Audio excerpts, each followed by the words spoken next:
कि अगर आपकी समस्या जहाज जितनी विशाल है तो याद रखिए कि प्रभु की कृपा सागर जितनी विशाल है। एक बार भगवान विष्णु जी से नारद जी ने कहा कि प्रभु, जो आपकी भक्ति करते हैं, आराधना करते हैं, वो इतने दुख में क्यों रहते हैं, और जो आपकी भक्ति नहीं करते, आपका नाम नहीं लेते, वो बड़े पैसे कमा रहे हैं, धरती लोक पर बड़े आनंद में रह रहे हैं। तो भगवान ने नारद जी से कहा, आओ चल करके आते हैं, भ्रमण करके आते हैं। दोनों साधु वेश में धरती लोक में पहुंचे, धरती पर आए।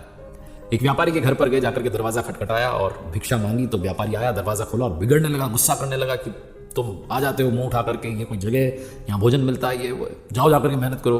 बहुत कुछ कहने लगा व्यापारी, तुमने धंधा बना लिया, बहुत कुछ कहने लगा, ऐसा ऐसा कहने लगा, अपशब्द कहने लगा। दोनों वहां से चल दिए। नारद जी को लग रहा था कि भगवान अब जो है इसको श्राप देंगे, इसका व्यापार सब चौपट हो जाएगा, इसको अकला जाएगी। थोड़ा वहां से आगे चले तो भगवान जी ने कहा कि तुम्हें और धन मिले, तुम और प्रसन्न रहो, मस्त रहो, ऐसे ही व्यापार फलता फूलता रहे। नारद जी को समझ में नहीं आया क्या हो गया। थोड़ा आगे चले तो एक झोपड़ी में गए। बूढ़ी महिला वहां रहती थी, भगवान की आराधना करती थी, पूजा पाठ करती थी। उनके घर में झोपड़ी के बाहर एक गाय बंधी हुई थी। वहां जाकर के उन्होंने आवाज लगाई, भिक्षाम देही।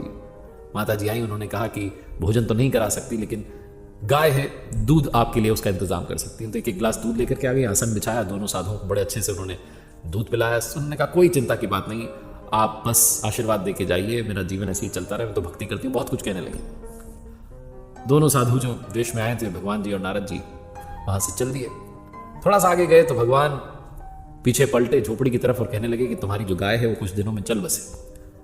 इस तरीके से जैसे उन्होंने कहा, नारद जी सराहने गए। उन्होंने कहा आप क्या कर रहे हो, जो व्यापारी हमें गाली देके भगा रहा है, जो हमें उल्टा सीधा कह रहा है, उसके लिए आप कह रहे हो कि उसको और पैसा मिले, और जो माता जी इतने प्रेम से हमारे उन्होंने लिए दूध का इंतजाम किया, इतने आदर से हमारा सत्कार किया, उनको आप कह रहे हो कि गाय तुम्हारी चल जाए, चल बसे।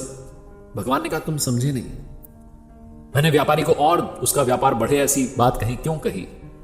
क्योंकि उसका मन ही उसी में, उसकी आसक्ति उसी में, उसका लगाव उसी में है। जब अंत समय आएगा तो और पैसा सोचता रहे और अगली योनि में वो सर्प बन जाए, तिजोरी के नीचे बैठा रहे। और बूढ़ी माता जी को मैंने कहा कि आपकी गाय जो है वो चल बसे। मैं नहीं चाहता कि जब वो अंत समय में पहुंचे तो गाय की चिंता करने लगे कि इस गाय को कोई ले ना जाए, इसको कोई मार ना दे। वो गाय का सुमिरन ना करें, वो मेरा सुमिरन करें, इसलिए गाय उनके जीवन से पहले ही मैं हटा देना चाहता हूं। शास्त्रों में कहा गया है कि अंत समय में हम जिस भी चीज का स्मरण करते हैं, जिसके बारे में सोचते हैं, वैसे ही बन जाते हैं।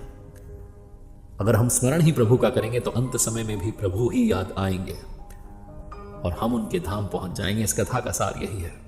इसलिए जो होता है उनकी मर्जी से होता है, उनकी कृपा से होता है। इस बात को स्वीकार कीजिए और जीवन के हर पल को जीना शुरू कीजिए।